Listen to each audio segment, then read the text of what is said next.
The only failure is quitting. How resilience redefines success. Have you ever wondered what separates those who achieve extraordinary success from those who don't? It's not talent, it's not connections, it's not even luck. I recently had the privilege of interviewing Kenyetta Harris, a visionary leader whose work in community transformation has literally saved lives. Her guidance has helped thousands of people push past their perceived limitations and achieve what they once thought impossible. What makes Kenyetta extraordinary isn't just her remarkable achievements, but her ability to distill complex human struggles into profound wisdom that changes how we see ourselves. Her unwavering belief that the only true failure in life is giving up isn't just a catchy phrase, it's the philosophy that has enabled her to build bridges where others saw only chasms. Most people, Kenyetta told me during our conversation, are just one more attempt away from breakthrough. That statement hit me like lightning. One more attempt, one more try, one more push forward when everything in you wants to retreat. How many dreams have died on the vine because someone stopped just short of harvest? How many world changing ideas never materialized because their creator encountered the first, fifth, or 15th no and decided that was the end of the story? The truth is uncomfortable but necessary. We live in a culture that romanticizes overnight success while hiding the years of rejection, setbacks, and failures that preceded it. We celebrate the highlight reel while ignoring the deleted scenes, the moments of doubt, the tears, the questioning if it's all worth it. But what if we've been measuring success all wrong? What if success isn't about never falling, but about how many times you're willing to get back up?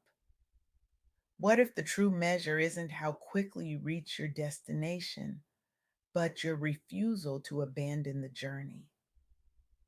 This perspective isn't just motivational fluff. It's backed by the lived experiences of extraordinary individuals who transformed industries, broke barriers, and created new possibilities, all because they refused to quit. Take Ursula Burns. Born to a single mother in public housing on Manhattan's Lower East Side, Burns faced economic hardship and systemic barriers that would have stopped many in their tracks. Engineering was hardly a welcoming field for women, let alone Black women, when she began her journey. But Burns didn't see obstacles as stop signs. She saw them as data points, information about what needed to change, not reasons to retreat. Starting as an intern at Xerox in 1980, she climbed steadily despite constant doubts about her potential. The whispers followed her. She doesn't belong here. She's not executive material.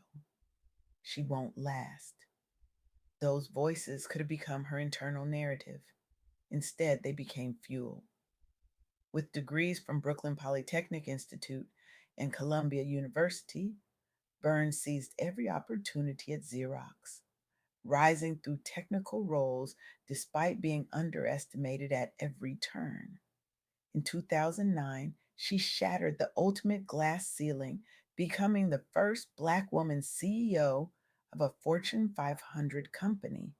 Under her leadership, Xerox transformed from a copier company into a global business services provider. She oversaw major acquisitions, restructured operations, and advocated fiercely for diversity in STEM fields. But here's what's truly remarkable: Burns never saw her success as exceptional. In her view, she simply refused to quit.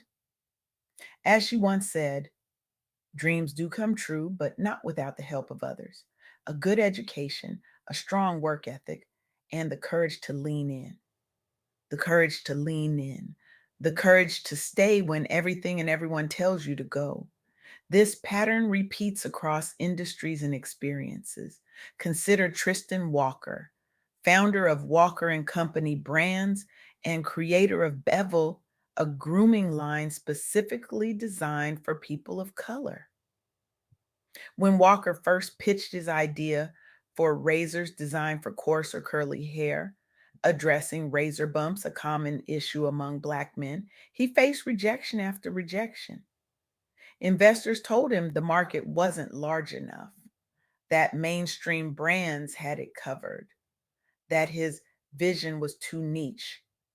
These weren't just professional rejections, they were personal invalidations, denials that the problems he and millions of others experienced were even worth solving. But Walker refused to accept that narrative. He bootstrapped his vision, relied on community feedback rather than traditional gatekeepers, and eventually secured funding from prominent backers like Andreessen Horowitz. By 2018, Bevel had become such a trusted brand that Procter and Gamble acquired Walker and Company brands, proving there's both power and profit in solving problems others dismiss if you refuse to give up on your mission. Walker's journey from financial hardship to entrepreneurial success wasn't linear. After stints at Twitter and Foursquare, he realized entrepreneurship was his path forward, but only if he refused to see rejection as final. Today, his products are considered the gold standard among consumers who were previously neglected. The message is clear: persistence isn't just about personal achievement, it's about creating possibilities that didn't exist before.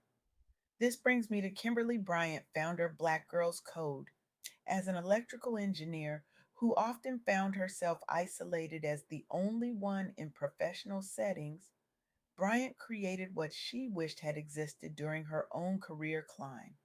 When Bryant noticed both gender and racial gaps while raising her daughter, a young coder frustrated by lack of support and resources, she didn't just complain, she built a solution. But launching Black Girls Code wasn't smooth sailing. Bryant faced skepticism about whether such an organization could scale. Critics called it too niche. She struggled with limited resources and funding opportunities compared to more established STEM programs. The easy path would have been to accept these limitations. Instead, Bryant refused discouragement and built grassroots partnerships within communities nationwide instead of waiting for institutional approval. The result?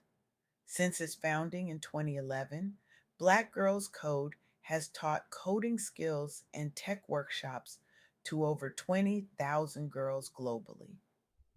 Its alumni have gone on to pursue computer science, careers they might never have considered otherwise. More importantly, Brian sparked a national dialogue about representation and diversity within Silicon Valley itself, forcing major tech firms and schools toward more inclusive programming initiatives simply because she wouldn't accept quitting as an option. As Kenyetta Harris emphasized in our interview, these stories aren't exceptional because these individuals had superhuman abilities. They're powerful because they showcase what happens when ordinary people refuse to accept defeat as the final word. This perspective transforms how we view our own setbacks. That rejection letter, it's not a period at the end of your story, it's a comma. That failed attempt, it's not proof you can't succeed, it's data about what to adjust next time. The only true failure is the decision to stop trying. But let's be honest, persistence isn't glamorous, it's not always inspirational. Sometimes it's just plain exhausting. There are moments when continuing feels harder than quitting, when the voice in your head whispers, maybe they're right, maybe this isn't for you. Maybe you should try something easier. Those moments, the ones where quitting seems reasonable, logical, even necessary, Those are the pivotal points that determine your trajectory. What separates those who ultimately succeed isn't that they never have those thoughts, it's that they acknowledge the thoughts, feel the exhaustion, and continue anyway. As Kenyetta shared, resilience isn't about never feeling tired or discouraged. It's about what you do with those feelings. This perspective is particularly crucial for communities that face systemic barriers.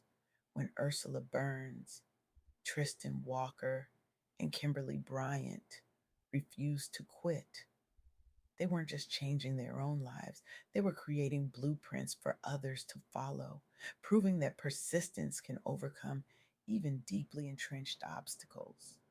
Their refusal to quit has paved the way for greater representation and empowerment in business and leadership. They've shown that you are not alone in your struggle and that your persistence matters not just for you, but for everyone who will follow the path you're clearing. So here we stand at the crossroads of comfort and courage. I want you to think about something you've nearly abandoned, that dream you've pushed to the background, that goal you've convinced yourself was unrealistic, that purpose that still tugs at your heart even as your mind has tried to silence it. What if today is the day you decide never to quit on it? I'm not talking about blind stubbornness. I'm talking about intelligent persistence, the kind that learns, adapts, and evolves, but never surrenders the core vision. When you leave here today, I challenge you to identify the one thing you've been tempted to quit. Write it down, speak it aloud, then make a sacred promise to yourself. I will not quit until I've exhausted every possibility, explored every angle, and given everything I have. Because somewhere in this world, someone is waiting for the solution only you can create.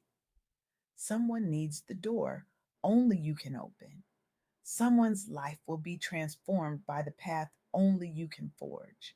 And the only thing standing between that future and today is your decision to persist when quitting seems like the only logical choice. Remember what Kenyetta Harris taught us? The only failure is quitting. Everything else is just a detour on the road to your destiny. The question isn't whether you'll face obstacles, you will.